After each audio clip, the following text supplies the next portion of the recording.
Assalamualaikum, selamat pagi semua. Apa khabar hari ini? Baiklah murid-murid, hari ini kita akan belajar sejarah dengan topik yang baru iaitu zaman air batu.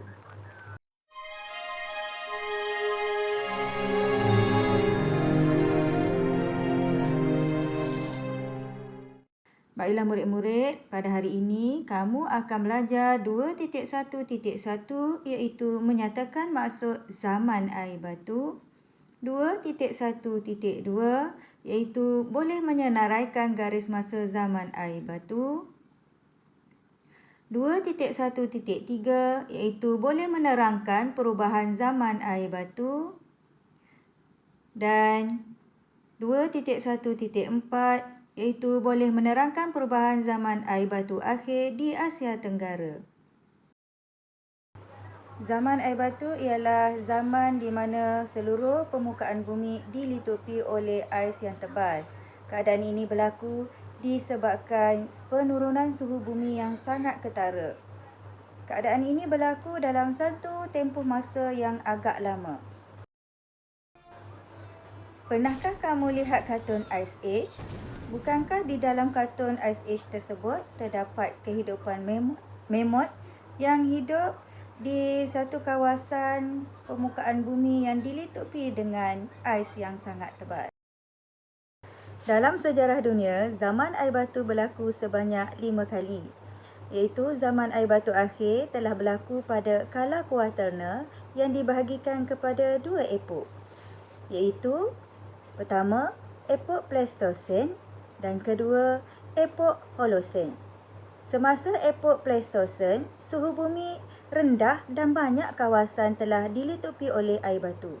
Pada zaman ini, manusia mula mengetahui cara untuk membuat api supaya boleh hidup pada zaman ini. Tanah di dataran pula telah menjadi lebih luas. Semasa epok Holosen, suhu bumi telah meningkat, menyebabkan berlakunya proses penggelesiran ataupun kecairan air berlaku. Keadaan ini menyebabkan bongkah air batu yang besar bergerak secara perlahan-lahan dan mencair di permukaan bumi. Keadaan ini menyebabkan paras air laut meningkat dengan cepat. Garis masa zaman air batu akhir berlaku pada kala kuarterna iaitu pada epok Pleistosen dan epok Holosen. Epok Pleistosen berlaku pada 2.5 juta hingga 11,700 tahun dahulu. Manakala epok Holosen pula berlaku pada 11,700 tahun dahulu hingga kini. Berdasarkan garis masa zaman air batu akhir, kita dapat lihat perubahan terhadap kehidupan haiwan pada zaman tersebut. Iaitu pada zaman Pleistosen, kehidupan haiwan pada zaman itu ialah seperti mammoth, sloth dan juga harimau bertaring lengkung. Pada zaman air batu akhir telah berlaku perubahan suhu dunia dan berlaku kecairan air batu.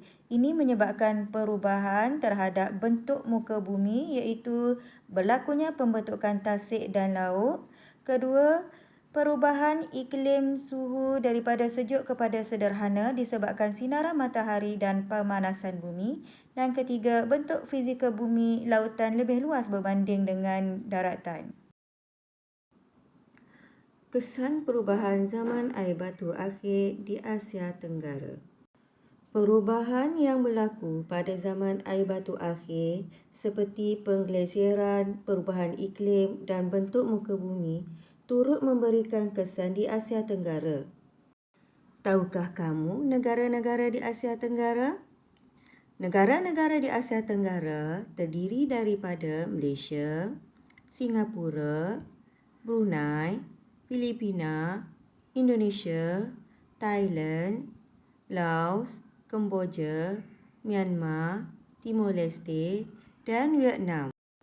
Maksud pentas Sunda ialah kawasan tanah luas di Asia Tenggara yang menghubungkan daratan dengan kepulauan.